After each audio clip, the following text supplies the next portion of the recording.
đó dân sụt đây con sơ chỉ tì lạnh nè lạnh ót cùng đằng tì nè chân dương trong ban nè form muối nè để mình tụm rong chế hay có form này cứ form bỏ supplier này cột quần hơi đi chia database nè ru hai database vì hơi đại tới đi chia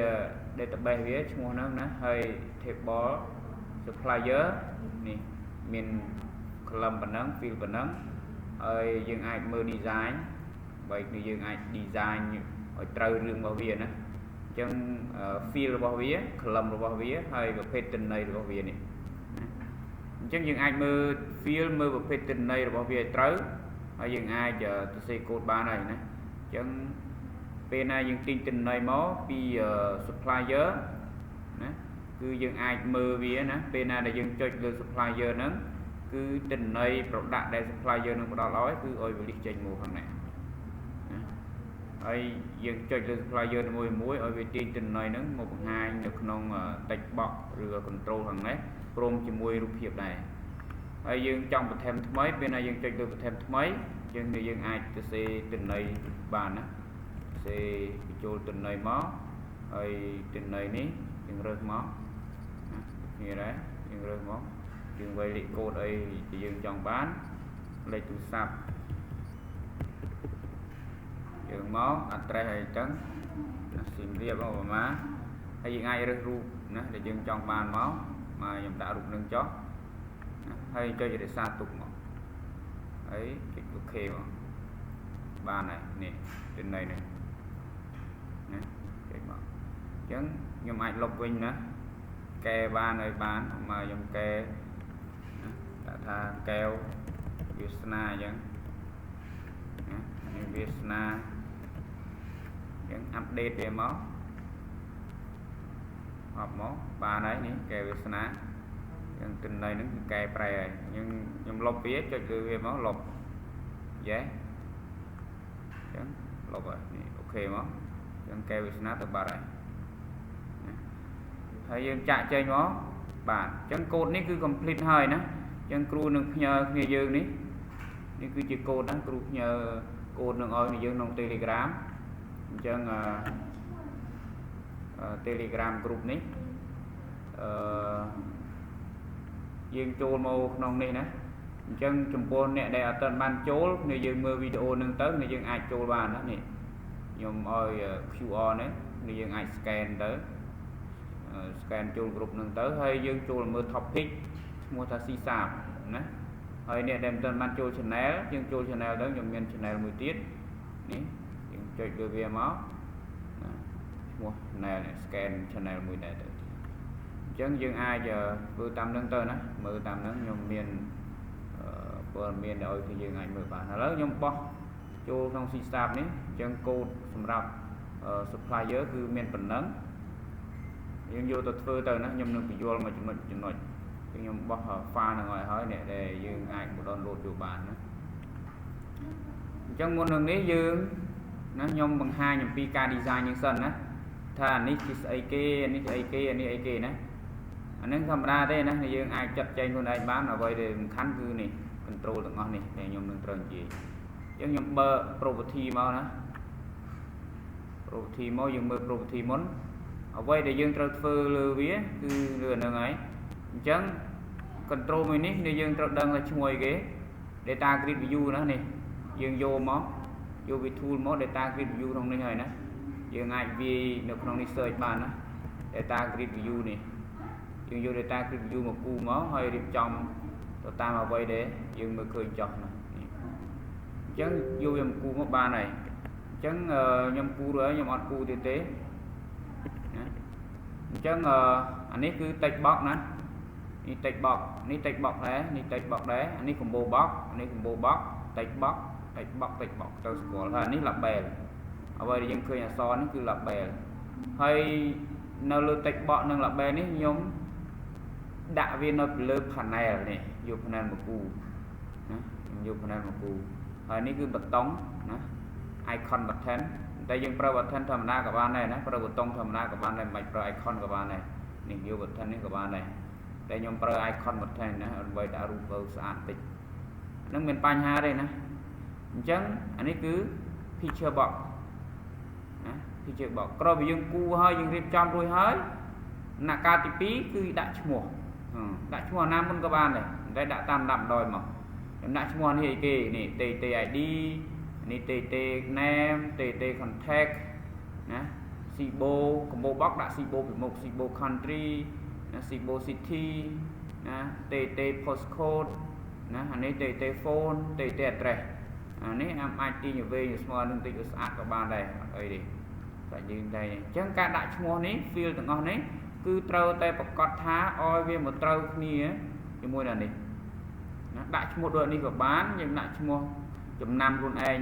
តម្រូវហ្នឹងក៏បានអាហ្នឹងកុំឲ្យយើងច្រឡំគ្នាតែប៉ុណ្្នឹងទេrồiមកនេះគឺ data grid ដែរដាក់ឈ្មោះថា data grid transaction DGV data grid ខ្ញុំប្រើ prefix ពីមុខដាក់ថា DGV data grid ឈ្មោះ transaction នឹងដាក់ឈ្មោះវាអញ្ចឹងមកអានេះគឺ data grid supply ណា supply ណា supplier មាន S ណាrồiមកអានេះគឺបតុងណា BTN new BTN sale ណា edit ណា BTN delete BTN exit អានេះគឺ pitch profile អញ្ចឹងក្រោយពីយើងដាក់ឈ្មោះអញ្ចឹងរួចអស់ហើយយើងចាប់ដើមសេកូដមកអញ្ចឹងដើម្បីសេកូដយើងសេនៅលើ onload សេនៅលើ onload ដល់បោះ click លើនេះមក title bar នេះទៅចូលមកនៅវានឹងបង្កើតណា sub នេះឲ្យយើងណាបង្កើត method នេះឲ្យយើងបើបិទអានេះតែម្ដងអញ្ចឹងយើងសេកូដប៉ុណ្ណេះមកណាសេកូដប៉ុណ្ណឹងមកអញ្ចឹងរួមនឹងបញ្យល់កូដមួយអញ្ចឹងនៅកន្លែង form load នេះគឺជាព្រឹត្តិការណ៍នៅពេលណាដែល form របស់យើង load មក load មិននេះពេលយើង run វាមកអញ្ចឹងយើងចុច run ចឹងមក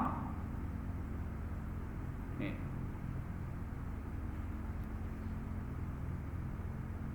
នេះពេលដែល form យើង load អញ្ចឹងណាអញ្ចឹងពេលដែល form យើង load អញ្ចឹងវាដំណើរការទិន្នន័យនឹងចេញមកអញ្ចឹងណាទិន្នន័យនឹងចេញមកអូខេអញ្ចឹងវាចាប់ដើមទាញទិន្នន័យគេខ្លះមកទី1គឺទាញទិន្នន័យនេះទេតែដោយសារអីអានេះពេលណាទាញមកវា select មួយជាមួយតែវា select មួយជាមួយអញ្ចឹងវាចាប់ទិន្នន័យដែល select ហ្នឹងមកបង្ហាញនឹងតែម្ដងអញ្ចឹងវាចាប់យកទី1នឹងឯងណាអញ្ចឹងវាបង្ហាញទិន្នន័យទី1នឹងមកពេលដែលយើងចង់បន្ថែមថ្មីយើងចុចបន្ថែមថ្មីមកវា clear ទិន្នន័យនេះហើយយើងបន្ថែមថ្មីបានហើយ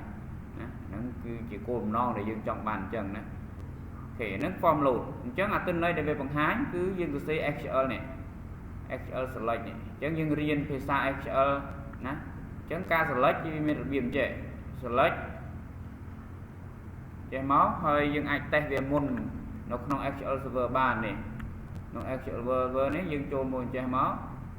ខ្ញុំ close វាយើងយកនេះ new query នេះមកនេះ pass យកអូខេយើងអាច select អញ្ចឹងណាខ្ញុំ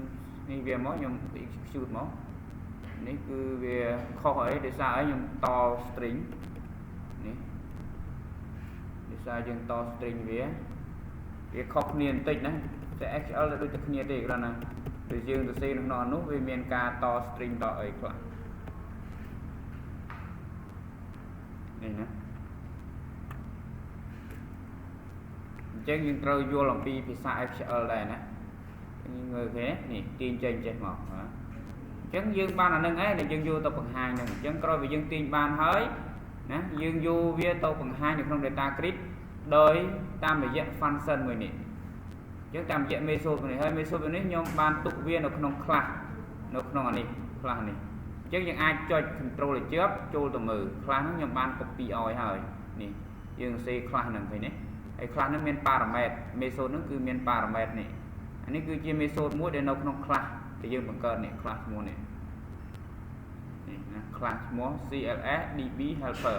អញ្ចឹងខ្ញុំនឹងបោះនេះឲ្យម្ដងទៀតណាហើយនេះយើងយកទៅមើលណាគោលដៅមានស្រាប់ហ្នឹងអញ្ចឹងវាមាន parameter 1 2ណា3អញ្ចឹងមកហើយវាធ្វើការតាមនឹងអាហ្នឹងយើងខ្ញុំមកមានពេលបញ្យល់នឹងទេយើងអាចមើលទៅបើឆ្ងល់អាចសួរខ្ញុំក្នុងពេលក្រោយបានណាព្រោះនេះអញ្ចឹងខ្ញុំបោះ class ហ្នឹងឲ្យហើយទៅ class ហ្នឹងយើងដាក់វានៅក្នុង folder OOP class អញ្ចឹងនេះជា class CLS DB helper ណាខ្លះមែននេះខ្ញុំបោះឲ្យបដ ாய் ទៅមួយផ្លេចនេះអបចូលទៅចឹងនេះលុបចូលបានណាខ្ញុំដោយសារអីដោយសារយើងមានអាថ្មីហើយយើងលុបវាចាស់ចូលទៅមកច្រឡំគ្នាចឹងកូដហ្នឹងយើងសេរួចអស់ហើយណាយើងរៀបចំណានេះយើងមានខ្លះមួយហ្នឹងអាចមើលទៅរៀនស្វែងយល់វាបន្ថែមពេលក្រោយណាអញ្ចឹងក្រោយពីយើងបានអានឹងហើយណាយើងយកវាមកបង្ហាញនៅក្នុងអីគេ SQL command នេះគឺក្នុងខ្លះក្នុង method យើងមួយនេះយើងមាន parameter 3អញ្ចឹង parameter ទី1គឺ SQL ហ្នឹងហើយនេះយើងសរសេរតាមតម្រូវការរបស់យើងក្រោយមកគឺ connection គឺយើងដាក់ connection នេះ connection នៅលើគេនេះគ្រប់ form ទាំងអស់យើងត្រូវប្រកាស variable 2នេះទី1គឺបង្កើត object DB helper ដែលកើតចេញពី class ដើម្បីយើងអាចប្រើប្រាស់ method នៅក្នុង class នេះបានទី2គឺយើងប្រកាស connection ណាប្រកាសនៅខាងលើនេះវានាំឲ្យយើងអាចប្រើប្រាស់បានគ្រប់ sub procedure ទាំងអស់នេះគ្រប់ procedure នេះ procedure onload នេះ procedure profile click នេះ procedure new click អីចឹងបើយើងចង់ប្រើវាគឺប្រើបានទាំងអស់ណាអញ្ចឹងហើយបានយើងប្រកាសវានៅផ្នែកនេះនៅទីតាំងនេះអីយ៉ាបន្ទោសនៅទីតាំងនេះណាបើខ្ញុំប្រកាសនៅក្នុងអានេះគឺយើងប្រើបានតែក្នុងអានេះទេណាបើយើងប្រកាសនៅកន្លែងនេះគឺយើងអាចមើលប្រើប្រាស់បានគ្រប់នៅទាំងអស់នេះក៏ដាក់ឈ្មោះថា global variable ណាអញ្ចឹងយើងត្រូវដឹងកន្លែងហ្នឹងណាអញ្ចឹងខ្ញុំបញ្យល់លើ form load បន្តអញ្ចឹងកន្លែងនេះគឺខ្ញុំបង្កើតណាអថេមួយឈ្មោះ font ចេញពី font ដើម្បីខ្ញុំបង្កើត font ថ្មីឲ្យណា data grid យើងអញ្ចឹងហើយក្នុង font ហ្នឹងខ្ញុំ format column ឲ្យវាណាអានេះគឺ format column ឲ្យវាបង្ហាញអញ្ចឹងកន្លែងដាក់លេខនេះគឺវាបង្ហាញ column ហ្នឹងកន្លែងដាក់0ហ្នឹងគឺបានថា column មួយហ្នឹងគឺលាក់អត់ឲ្យបង្ហាញទេណាកន្លែង0នេះគឺលាក់ទាំងអស់អញ្ចឹងបាននៅក្នុង column ដែលខ្ញុំ select នេះក្នុង column ដែលខ្ញុំ select នេះ column 1 2 3 4 5 6 7 8 9 column នេះគឺខ្ញុំលាក់ខ្ញុំបង្ហាញតែ ID ហើយនឹង supplier name ទេនេះហើយ ID និង supplier name អញ្ចឹង column អានេះគឺមួយ column ណានេះគឺមួយ column អញ្ចឹងយើងរៀនមើលតាមនឹងទៅណាក្រោយមកខ្ញុំចាប់ដើម set column ឲ្យ data grid នឹងអញ្ចឹង set db helper set column អញ្ចឹងអានេះជា method ដែលយើងបានសរសេរនៅក្នុង class រួចហើយ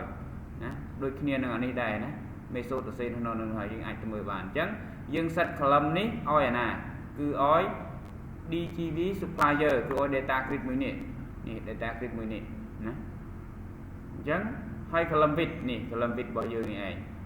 តើឲ្យ DG នឹងបង្កើតណា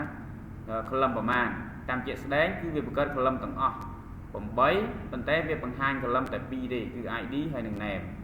នេះខ្ញុំរំឲ្យមើលម្ដងទៀតដើម្បីច្បាស់កុំថាយើង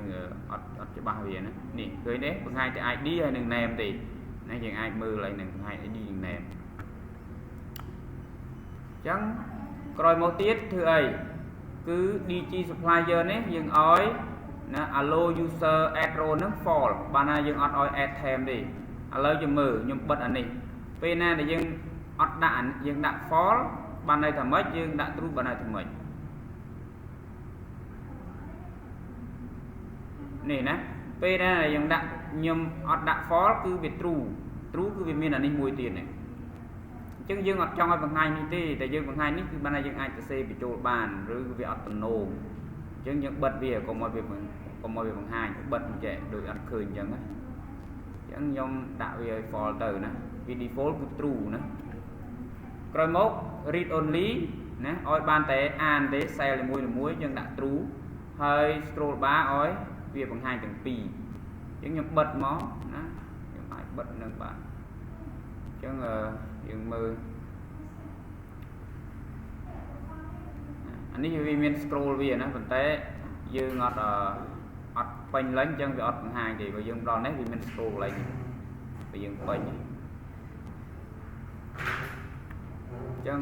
នេះដោយសារយើងអត់ពេញណាអញ្ចឹងវាអត់ scroll ទេក្រោយមកអានេះគឺយើងចាប់ដើម load data បង្ហាញ data ទៅក្នុង combo box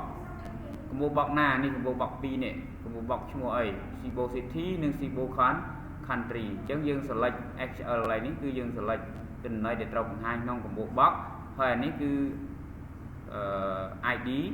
របស់ table អានេះគឺ column ដែលយើងត្រូវយកមកបង្ហាញនេះ ID នេះយើងមើលជាក់ស្ដែងនេះដាក់នេះ supplier នេះ ID នេះហើយនឹង column នេះមួយទៀត ID នេះហើយនឹងនេះ column នេះអញ្ចឹងយើង select យកពីហ្នឹងតាមធម្មតាមែនទេទៅយើងអាចធ្វើ relationship អានេះមួយទៀតយើងបង្កើត table 2ទៀត table city ផ្សេង table country ផ្សេងណានឹងយើងអាចធ្វើអញ្ចឹងបានតែឥឡូវយើងកុំឲ្យស្មុគស្មាញយើងធ្វើអញ្ចឹងសិនទៅព្រោះវា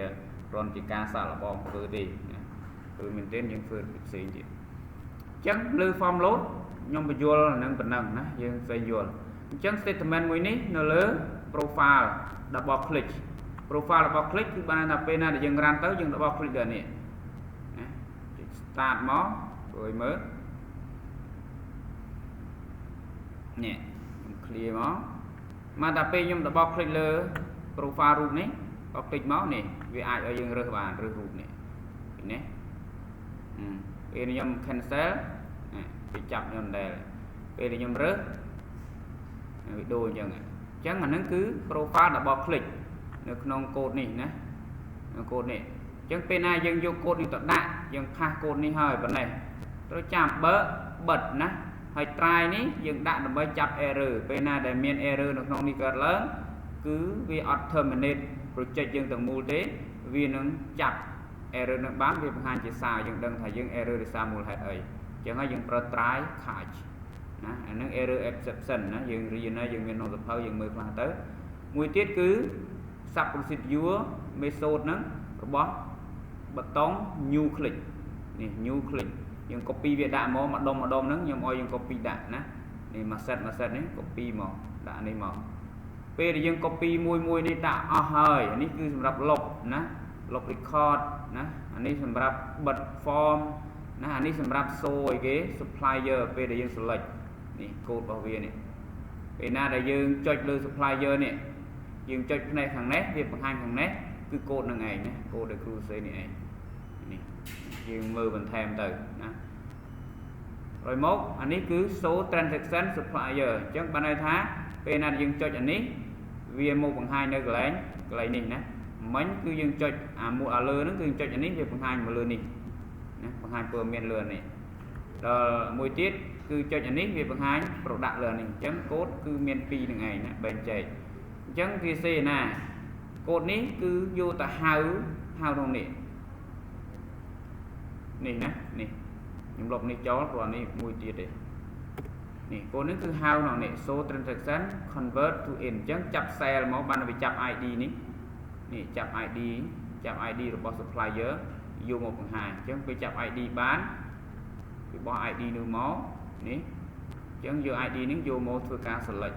ច្រោះទិន្នន័យមកហើយដាក់ where លក្ខខណ្ឌ supplier ID ស្មើនេះអញ្ចឹងវានឹងបង្ហាញរាល់ផលិតផលទាំងអស់ដែល supplier មួយនឹងមានណាមានហើយធ្វើធម្មតាដែលដោយ form load ដែរអ្វីៗគឺដូចគ្នាទាំងអស់ណាខុសគ្នាតែកន្លែងនេះទេអញ្ចឹងយើងត្រូវរៀនមើលភាសា SQL ណាយើងអាចទៅស្រាវជ្រាវមើលបន្ថែមបានកន្លែងហ្នឹងស្វែងយល់បន្ថែមបានណាអូ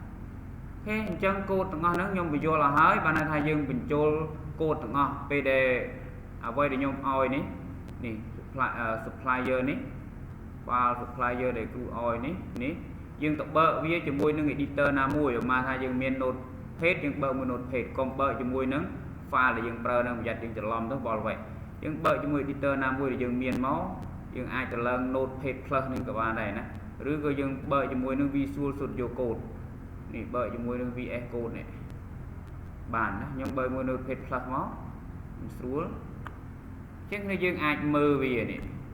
មើលវាយើងអាច copy អានេះដាក់នៅផ្នែកខាងលើអញ្ចឹងទៅយើង copy អានេះដាក់នៅផ្នែករបស់យើងដែលមានទៅហើយយើង copy ទាំងអស់នេះបើយើងដាក់ឈ្មោះ form ដូចខ្ញុំនិយាយរួម copy ទាំងអស់នេះលើកលែងតែនេះទេកុំ copy ព្រោះគ្នាយើងអាចខុសគ្នាអញ្ចឹង copy អានេះមកដុំនឹងមកណាមកដុំនឹងមកដាក់ក្នុង project របស់យើងណាមកដាក់ក្នុង project របស់យើងចប់ហើយយើងចាប់ដើមធ្វើការមិនឬមួយយើងមិនច្បាស់ទេយើង copy ដាក់ម្ដងមកប្រឡោះនេះមើលទៅបើបិទនេះអញ្ចឹង copy អញ្ចឹងមកចុច shift មកបិទ copy ដាក់ណា rồi bây giờ copy đã ban hết thì dương cho một lại design này dương chặt về chạm mày đôi cái này nè anh ấy bên event double click chứ dương cho lên property dương vô event này anh ấy dùng pin nào tục mới nè dương rồi một double click cái này event nó cho vô này nè chứ cái này double click dương rồi vô này rồi vô picture double click là bây cái này thém dương rồi vô cái này click bây dương chọn chứ này rồi vô new bật new click rồi cái này để xa túc này dương cho click đi kia đấy dương rồi vô save lên log đôi khi đấy click rồi vô delete lên chạm tránh đôi khi đấy ôi ta dương miền procedure bảo vệ dương chạy close đập p của lên ní đôi khi đấy cứ dương vô lời event mua tháng nè selection change chẳng dương rồi vô lên selection change nè đó còn nắng chọn sale sale về hai món răng nó chọn cột nó đơn là cả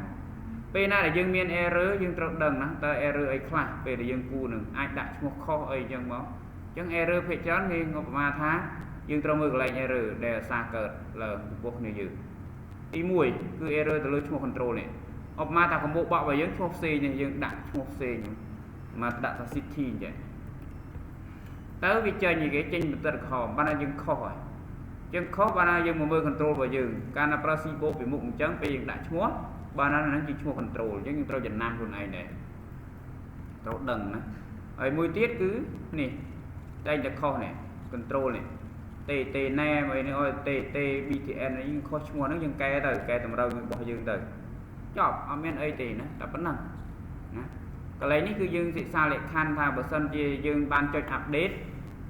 nè bây giờ chơi nhú ban này ta update cái smart fall bây giờ chơi lần ní ban này ta update smart true chứ lấy những viên thư ca flap đồ rồi nè cái này dương chơi chạy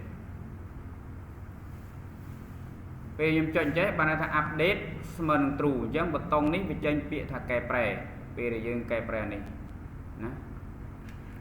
nếu chúng ta tha kẹp về này chúng kẹp chung về chẳng mà kẹp prè mới